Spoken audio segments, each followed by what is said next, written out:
Ladies and gentlemen, welcome to a GameReplays.org League of Legends cast. Today we have the finals of our Invitational 4v4 tournament between Team Texas and Team Chicken Chow Mein. I am the Four Court Jester for your evening, and today with me is Marty. How are you doing tonight, sir? I'm doing very well, thanks. Thanks for asking. Wow, that's a pretty cool Rammus skin you got there. Yeah, it's just out in the shop, and I had some leftover riot points, so I got it. These suckers always seem to get something out of me. Yeah, well, I mean, a business is a business. So we will be doing the casting Teenage Mutant Ninja Turtles today. So we are both Rammus, and we as casters will not be participating in this match. So we do have a 4-on-4, and as you can see, these guys are almost set. What have we seen so far in the previous games here, Marty? I mean, this is game number 3, but that must mean we have some really good game 1 and 2 going on. So what happened there? Well, game 1 was won by Chicken Chow Mein, and it was, I have to say, fairly one-sided. There was a Corky played by Exoop who pretty much ripped people apart, combined with a very decent Kennen and Nasus to chip in, and basically they just pushed, won all the team fights and just destroyed the other team. To be honest, and game 2 was Team Texas's turn, and basically what happened in that team was Sivir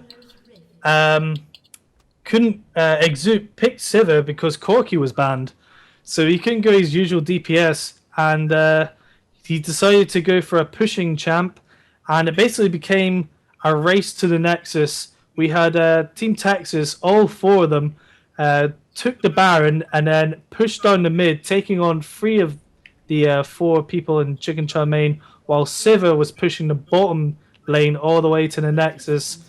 And also, they had 3 champs going at the towers compared to Sivir's 1, and unfortunately, they lost out.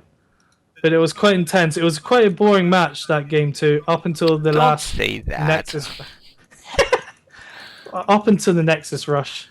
All right, fair enough. So that sounds like, entertaining stuff. It has led us here to round number 3. Now, we did do a ban and a pick phase, so quickly let's go over that. If you can, what were the bans for this game, Marty? The bans were Corky, because of his first game performance, Warwick, Morgana, and Rammus. Warwick has been in the previous 2 games jungling, and so has Rammus. Well, Rammus jungled in the first game, didn't in the second. So they're learning each other by this stage. They're banning the other champs that they believe that they're good with. So that was fairly competent bans there. And as terms of picks, it was Mordekaiser picked by Chicken Chow Mein first. Then Team Texas countered, or just picked TF and Shen. Mm-hmm. Then I believe Chicken Chow Mein actually countered the TF and Shen with Pantheon, because TF and Shen, obviously a lot of map control. Pantheon has some of that as well. Then Team Texas went with Olaf, who is a good jungler, and I think Team Texas always rock with a jungler, and I think every team should, to be honest. And then Chicken Chow Mein went with Singed and Ashe, and then Team Texas finally went Cho'Gath. So that was the picking order. So it sounds like a lot of thought went into the picks and the counter picks. Obviously with the bans, I mean, getting rid of Corky after dominating his first game was a great idea on their part, showing great reactionary kind of insight from both teams. But we are set up. We do have the lanes now set up. Olaf is indeed out and about. He's jungling very merrily away. Level 3 now with that blue buff here. As future reference, in case anyone has not figured out, I am doing the perspective from Team Texas, because we have done Chicken Chow Mein so far quite a bit in this tournament. They've been a very fun team to watch. So we do have, of course, Shen and TF, who I'm just seeing here, up against Ashe and the double lane, so the 2v1 down south. Shen, probably a great choice there because of his tankiness, but of course, Mordekaiser, also another big tank of the game, and especially in manaless, he is going to be really throwing Cho'Gath here, a lot of pressure in his lane. Cho'Gath is a very good 1v1er. That is one thing his passive, every time he gets a minion kill, he tops up his health and mana. So it allows him to keep going with his spells, and it keeps his health topped up. I think Cho'Gath could be a pain in the ass for this Kaiser early on, which he is being. But once Kaiser gets to maybe level 5 and he's got his spells up and Mace of Spades, you know, bringing up his shield that much quicker, then we'll see if he starts to dominate Cho'Gath. But Cho'Gath, very, very good 1v1er. That is never in Well, question. talking about 1v1, it's now a 2v1 in the mid. Olaf coming out of nowhere with both the blue and the red. He's a very devastating kind of figure right now. Nobody you really want to get near, especially considering he's keeping up with the solos in terms of farm, because with this 4v4, Team Texas here has 3 solo lanes with a jungler, effectively giving everyone basically their own solo experience. Now, we do have the 2v1 down south. Pantheon is with, who's this, Rise? No, sorry, not Rise. Singed. My mistake. But so they're kind of going to be at a little bit of a disadvantage considering that Shen will have a lot of free solo experience himself. What do you kind of think of this kind of idea? I mean, going with the junglers kind of makes sense, but Chicken Chow Mein decided not to. I think, you know, a jungler is a huge benefit to your team. I mean, that Shen doing solo, he's going to get level 6 quick, and he combined with TF, who almost got Ashe in the mid, actually. Ashe is going to have to go back. I hope there's not an Olaf sneaking around. No, he's safely in but, base. Okay, but Shen, he's going to get level 6, and has he got teleport? No, he hasn't got teleport, interestingly enough. But he's going to get level 6, and once a Shen is higher level than you, he will not be broken easily. So he can hold that 1v1 lane. And it makes sense just to chuck a jungler in there. Because Singed and Pantheon are both melee. So they can't range to harass him. And they can't go into the tower either because he'll taunt them. And Olaf coming in here. Ooh. They're gonna... Ah, no, he's gonna ghost. But Singed ghosting away. That was unlucky. That was almost a good gank from Olaf there. Did Deathy just ghost as well? Yeah, the Pantheon did ghost as well, so neither really wants to give up the first blood kill, which might actually go up top. Note that Mordekaiser is not going to be tower dived by this Cho'Gath. Cho'Gath is level 6. I assume he has his ultimate. Does he have his ultimate up? He does not. No, he does not. So he just used it trying to kill this Mordekaiser. That's an interesting fact. I don't know if Cho'Gath's ult will go... I presume it will go through his shield because it's true damage. Cho'Gath's ult, which is kind of... This Mordekaiser is really struggling here. Yeah, he looks a little low on the hit points compared to... I mean, I don't even think this Cho'Gath has bothered to use his potion simply because he hasn't needed it yet. I see you guys are counter-warding down by the dragon. We do have a ward up here for Team Texas as well, so they're kind of almost side by side, and that's showing a lot of people want to keep the map control, but with 2 teleporting heroes on this team, I do believe I saw a teleport from this bottom lane with Chicken Chow Mein, but yes, from Exoop. A little bit weird. Zoop is... No, Zoop's relieving top, I think. Oh no, they were worried that the Mordekaiser was going to get ganked, so he was just checking out the jungle. He's coming back to the mid now. There was an Olaf, waiting in the bushes, but that Mordekaiser does, back off. We do have a missing Ashe at this point. Can you enlighten us where she is? Oh, she's mid. She's coming back to the mid. I could have sworn I saw a teleport here somewhere. I could be mistaken, but a great idea, obviously. Teleport to your wards, place them in some funny places. It can really show some a lot of ganking power, a lot of map control, especially with a Shen and the Twisted Fate. Of course, the counterpick to the map control from the Shen and the Twisted Fate was this Pantheon, as he does also have a global ultimate that teleports him, correct? Yes, he does. While it's not as good as TF's, TF's is the best for map control.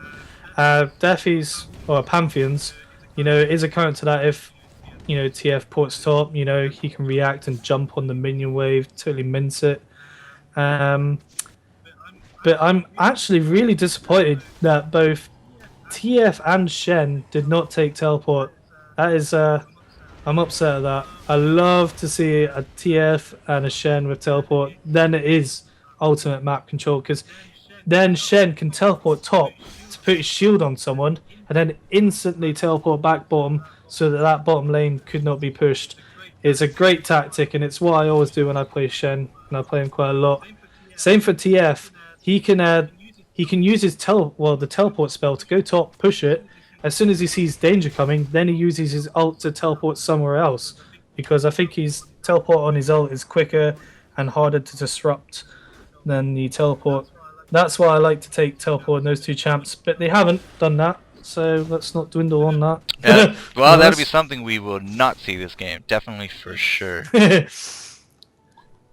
Oh, I got an AFK message of death, so I gotta run away and run around. So yeah, as a caster, of course, since we're not playing, we have to always make sure that we do not get disconnected, especially since on the camera that would be ultimately embarrassing. So I have noticed Mordekaiser has returned top, and after doing a little bit of farming, he's stacking 2 regrowth pendants. Now I hear it's a popular idea to stack warmogs, at least 2 warmogs on a Mordekaiser. Thoughts and opinions on that? Is that something we've seen before?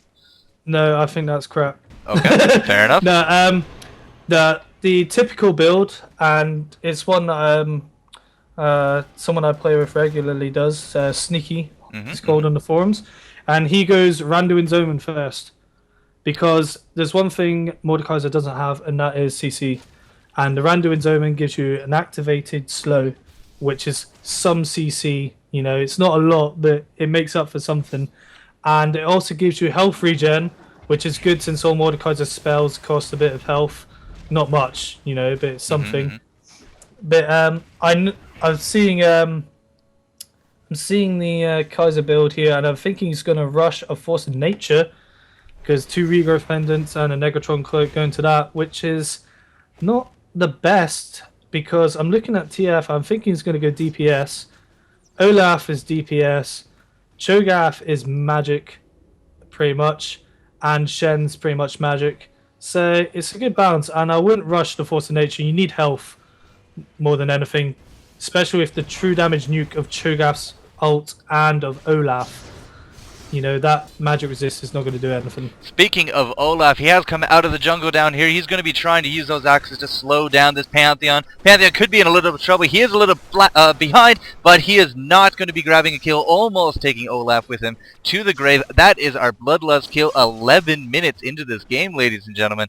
So that definitely took a long time. Both teams, you know, game number 3, a lot of it tension here. People really want to get this down and, you know, come out the victor. Does look like Ash has come down south as well. Blazing Toaster, that TF is going to be hitting her down a little bit. I'm not too sure he can win a one-on-one battle, but Shen is there, and if she does not get out, she's going to get taunted and comboed down. Unfortunately, I've lost sight of her. Is she retreating?